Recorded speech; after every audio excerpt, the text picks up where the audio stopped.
Un trau a l'infinit. El meu amic Ramírez Guarduña i Coscolla, fill de portuguès i de catalana, va descobrir, deia ell, la quarta dimensió. Estava content cosa de no dir i arribava a fer-se pesat. Els qui l'estimàvem sometíem l'esperit a pressions contradictòries.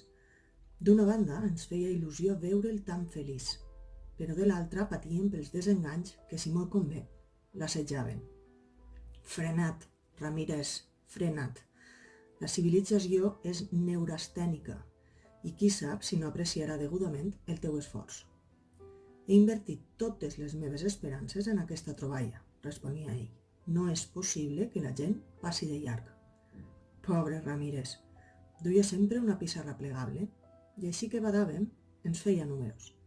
No obstant això, tenia un caràcter tan dolç i era tan generós en altres aspectes que tots fèiem el cor fort. Un final de setmana va convidar els amics íntims a casa seva per ensenyar-nos la maqueta de la quarta dimensió. Els amics íntims érem 4 i entre ells, el més destacat en aquell cas, s'hi comptava l'Enric Comajustans, que era doctor en ciències matemàtiques i en física, un dels millors tocadors de peus a terra del país. No se'n sortirà pas, deia en Comajustans. Maquetes així són per adornar, li fallaran els símbols. Nosaltres apel·làvem al sentit d'humanitat i exigíem una màniga més ampla per al somni. No res, replicava en Comajustans. A l'hora de les demostracions se n'anirà de corcoll. Un diumenge de darreries de setembre ens vam reunir a casa d'en Ramírez. Quan ens tingué aplegats a la sala, el nostre amic va cloure les cortines de la finestra i encengué un reflector enfocat damunt de la maqueta. Era un enorme muntatge a base de barnilles de colors i jo, francament, no el vaig entendre. Però les coses que no entenc em desperten una viva simpatia i un obscur instint de militància. Soc, mal m'està de dir-ho, un fanàtic del misteri. «Bravo, Ramírez!», vaig cridar. «Tens el peu en un coll de molta consideració». «Ni de bon tros», replicà Comajustans. «Aquesta tramolla no resisteix l'anàlisi». El vam estirar cap a un racó de la sala. «No siguis bèstia, tu», li diguérem. «No veus que li mataràs la fe?» Ramírez s'adonava de tot i a mesura que passaven els minuts tenia el posat més trist. Era un crim encomanar-li l'escepticisme i jo en tenia consciència. Vaig esperar que els altres se n'anessin i un cop a soles, ell i jo, vaig dir-li: «Tu ferm, home, deixa'ls estar, però no perdis mai de vista que el paisatge va per fer sang». Ramírez em va mirar amb les ninetes tancades al punt d'interrogació. Em va fer una pena indescriptible i aquí sí que vaig sentir la meva responsabilitat com un dogal. Era cert que em sabia greu descoratjar-lo, però també ho era que em dolia donar-li falses esperances. «Mira, Ramírez, vols dir que això de la quarta dimensió corria pressa?» «No t'entenc». «Sí, home, en un món de tanta idea fixa hi ha el perill que et trobin eixelebrat. S'estimarien més que treballessis de cara a la galeria apuntant cap a patents remunerables». En Ramírez tingué una crisi de moral. S'esfondrà en una butaca, ajupint tota la figura. «Ja he fet tard ara», digué. «Només amb les barnilles de colors de la maqueta he fet cauinet de capital, sense comptar les hores de pensar-hi, que no són poques. Estic arruïnat de temps i de diners». «No, home, no», què vaig dir-li. «La maqueta fa molt bonic i la vendrem». «Ja ho crec que la vendrem». «Vols dir? Qui s'interessarà per una baluerna com aquesta si no és amb finalitats didàctiques?» «Una agència de publicitat i tant en Burges. Pot servir per a una campanya de refrescos. Les ampolles, retratades entre les barnilles de colors, farien un gran efecte». «Quin món més idiota», comenta Ramírez. «Però el que pot la vanitat». Va aixecar-se, agafar una ampolla d'aigua tònica i l'hem provar entre el garbuix metàl·lic de la maqueta. Es va apartar, mig cloent els ulls, i trobar honestament que feia bonic. Jo no parlava perquè sí, i quan em referia a agències de publicitat dedicades a refrescos era sobre una base ferma. Tenia bones relacions en el medi i vaig aconseguir la venda de la maqueta de la quarta dimensió. Fou per compromís de part d'algú que em devia un favor, però en Ramírez va cobrar. Diners tristos. En Ramírez va quedar ensopit, ja que en aquesta vida no tot consisteix a nivellar pressupostos. Al cap de 2 o 3 dies em va venir a veure en com ajustants. Tinc un escrúpol, com un remordiment, em digué. Allò de la quarta dimensió no s'aguanta, és clar, però en la maqueta d'en Ramírez hi ha alguna cosa. No es pot despatxar així com així. M'agradaria tornar-la a veure i fer unes equacions del natural. Doncs has fet tard. Vols posar-hi un pedaç quan el forat ja s'ha menjat tota la roba. En Ramírez ha venut la maqueta a una fàbrica de gasoses. No! Sí, ja la tenen a l'aparador de la central. En com ajustants es va esbullar els cabells, amb una exagerada mímica de desesperació, mentre jo pensava que la gent som així. Deixem passar mig endormiscats la possibilitat de fer el bé o desbatanar l'esperit i després plorem sobre les oportunitats perdudes. No facis drama, vaig dir-li. La maqueta és a la vista de tothom i també pots veure-la tu. Si em referia a fer tard és respecte en Ramírez, que està desolat. El consol que tu podies dur-li ja no té aplicació. Tu què saps? Respongué. I he de parlar de seguida. Després de fer-li prometre que no atacaria la fina sensibilitat del nostre amic, vaig acompanyar-lo a casa d'en Ramírez. El vam trobar de colzes a la taula del menjador, contemplant un gran cub de plàstic. En com ajustants, sense prendre's la molèstia de saludar-lo, semblava que no tingués temps per a res. Em prengué en Ramírez i li preguntà: «Quina unitat de mesura has fet servir per als teus càlculs?» «El metre cúbic de costat obert», va respondre en Ramírez amb l'adorable simplicitat dels genis. En com ajustants es va deixar anar damunt del llit turc. Havia empal·lidit de sobte i obria exageradament els ulls. «I l'hora esfèrica de matèria plena?» volgué saber. També», exclamà en Ramírez trasposat. S'abraçaren plens d'emoció. Es donaven uns cops a l'esquena que ressonaven per tota la peça i es van enxarxar en una conversa que em deixava a mi fora de joc. Per a comprimir el temps, no t'hauria anat millor el plàstic que les barnilles metàl·liques? Preguntava, posem per cas en com ajustants. I vaig dir també com a exemple, contestava en Ramírez. La transparència del plàstic és purament òptica i jo necessitava unes barreres metafísiques. I tant, cridava com ajustants. Es tornaven a abraçar, celebrant una descoberta que devia ésser de molta notícia. «Prou!», vaig cridar. «Que no hi sóc, jo? Què em preneu per una calcomania enganxada a la paret?» Em van mirar tots dos, com si contemplessin algú que acabava de caure de la branca més alta d'un arbre figurat. En com ajustants em digué que no m'enfadés, que estigués tranquil. «Has llegit Mach, tu?», em preguntà. «Saps distingir l'espai fisiològic del geomètric?» Em sembla que vaig respondre-li que sabia distingir molt bé una persona normal d'una dessonada. I ells dos van acordar ràpidament que no valia la pena de perdre el temps fent-me entrar en el cercle de les seves preocupacions.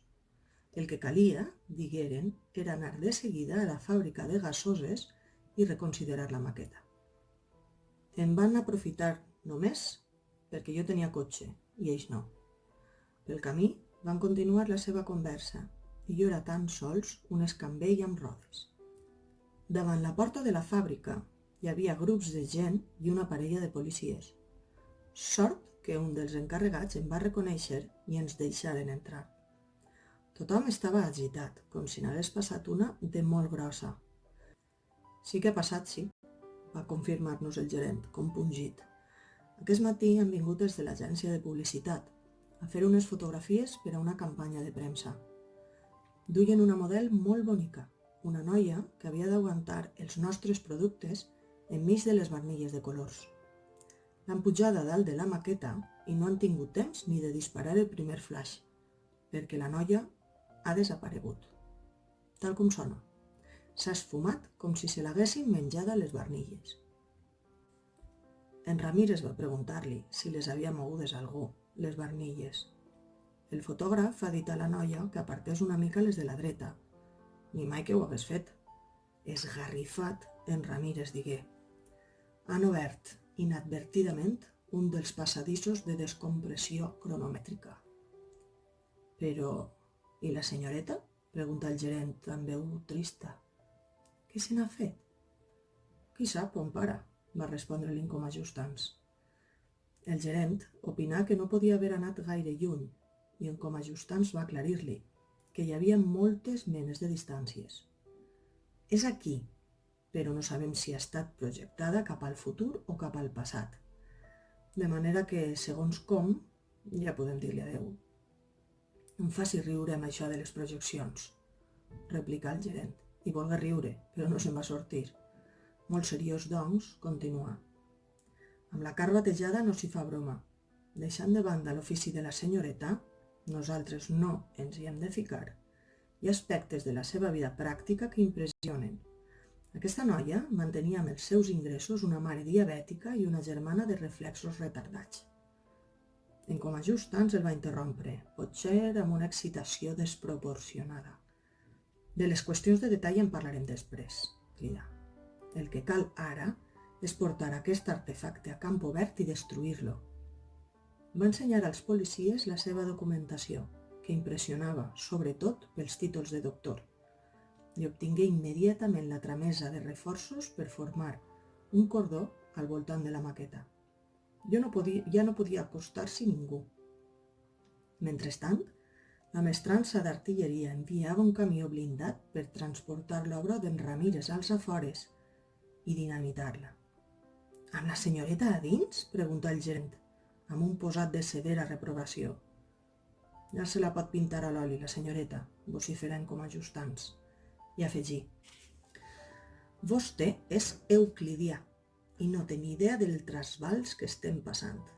«No, què va», digué el gerent. «Contemplo com un fòtil d'escaparata se'n passa una noia amb tot l'equip, a la vista del públic, i ara figura que no he reparat l'abast de la jugada. Ja em dispensarà, noi? Soc antiquat, jo». Mentre l'home recreava amb els efectes del seu sarcasme, van arribar els soldats i s'emportaren la maqueta. En Ramírez estava desolat, no pas per la imminent desaparició d'allò que li havia costat tants esforços, sinó perquè tenia remordiments en atenció a una vida humana greument alterada per culpa de la seva descoberta. «Em sembla que la meva obligació era casar-m'hi in articulo». «In articulo? Casar-te amb qui? In articulo què?» l'interrompen Incomajustants. «Amb la noia model. Casar-m'hi en trànsit de mort, com si diguéssim», va respondre en Ramírez. «Però tu saps que, si molt convé, se la campa divinament en una altra dimensió. No tens cap dret a exposar-la a un estat civil insondable». En Ramírez s'esfondrava fàcilment. És més, podia dir-se que la depressió anímica era el seu estat natural, que se sentia millor quan el destí el punxava. Tot, és clar, dins uns límits estructurats i de fiar que a mi, digui de passada, em posaven els pèls de punta. Vaig xermonejar-lo, potser a mira, demanant-li que descansés una mica, abans d'encetar drama nou, que assaborís el seu èxit de la quarta dimensió com a etapa prèvia de futures desesperacions. «Tu, rai», em respongué, «tu no tens a la consciència el pes de cap desaparició. Podries viure tranquil si sabessis que has fet forat en una família de classe mitjana, que l'has eixalada?» A dreta llei em veia obligat a confessar-li que aquella perspectiva referida als meus escrúpols m'escongia la vena cívica. Però anàvem de polèmica i vaig tornar a la càrrega, aconsellant-li que no fugís d'estudi. «Ningú no t'arreglarà els papers per a una boda tan abstracta. Si va de veres que vols prendre a compte teu els problemes d'aquestes dones, casa't amb la germana curta de Gambals». Tant de bo que no ho hagués dit, o qui sap si vaig a ser oportú i assistit el do de profecia. El cas és que en Ramírez va aferrar-se a la idea i volgué que li portéssim la noia de seguida. Vam fer-li veure que li tocava a ell de fer els primers passos, i no se li va ocórrer altra cosa que mobilitzar-nos a nosaltres dos.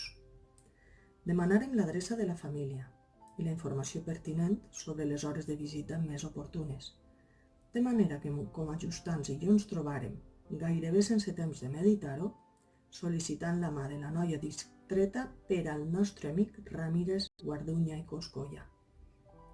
Resulta que la noia, deixant de banda el seu precari aprofitament intel·lectual, era mòrbida tota ella, ben feta, molt apta per a despertar, a simple vista, inquietuds vitals. I com que era callada de mena i deixava que en Ramírez anés a la seva, s'avenien de debò. Van formar una parella modèlica. Quan es van complir 5 anys del matrimoni i tot continuava sobre carrils exemplars, ens vam trobar un dia en Ramírez, en com a ajustants, i jo, a l'hora del cafè, lliurats a reflexionar, sense matar-nos-hi. Pensant-ho bé, Ramírez, sota la teva aparença de savi volander, ets un arrauxat, digué de cop i volta en com a ajustants. Perquè has encertat la boda, i mira, tots contents. Però què hauries fet si la precipitació t'hagués abocat a una catàstrofe nupcial? En Ramírez, amb el candor que li era propi, somrigué sense perdre el posat angèlic. Vaig adoptar quietament les meves providències, digué. Aprofitant la tarda dels dissabtes, vaig construir una altra maqueta de la quarta dimensió. A mi aquelles paraules em van fer un gran efecte. Trobava molt gros que algú, sense malícia, gairebé amb timidesa, construís mig d'amagat un escotilló criminal. Però com a ajustants, que sempre tenia la física a la punta de la llengua, es va mostrar ple d'interès científic. I on la tens ara, la maqueta? No em diguis que, vista la salvació del matrimoni, l'has destruïda. No, respongué l'inventor, la guardo ben guardada. Es va tornar vermell, abaixar els ulls i afegir: no se sap mai.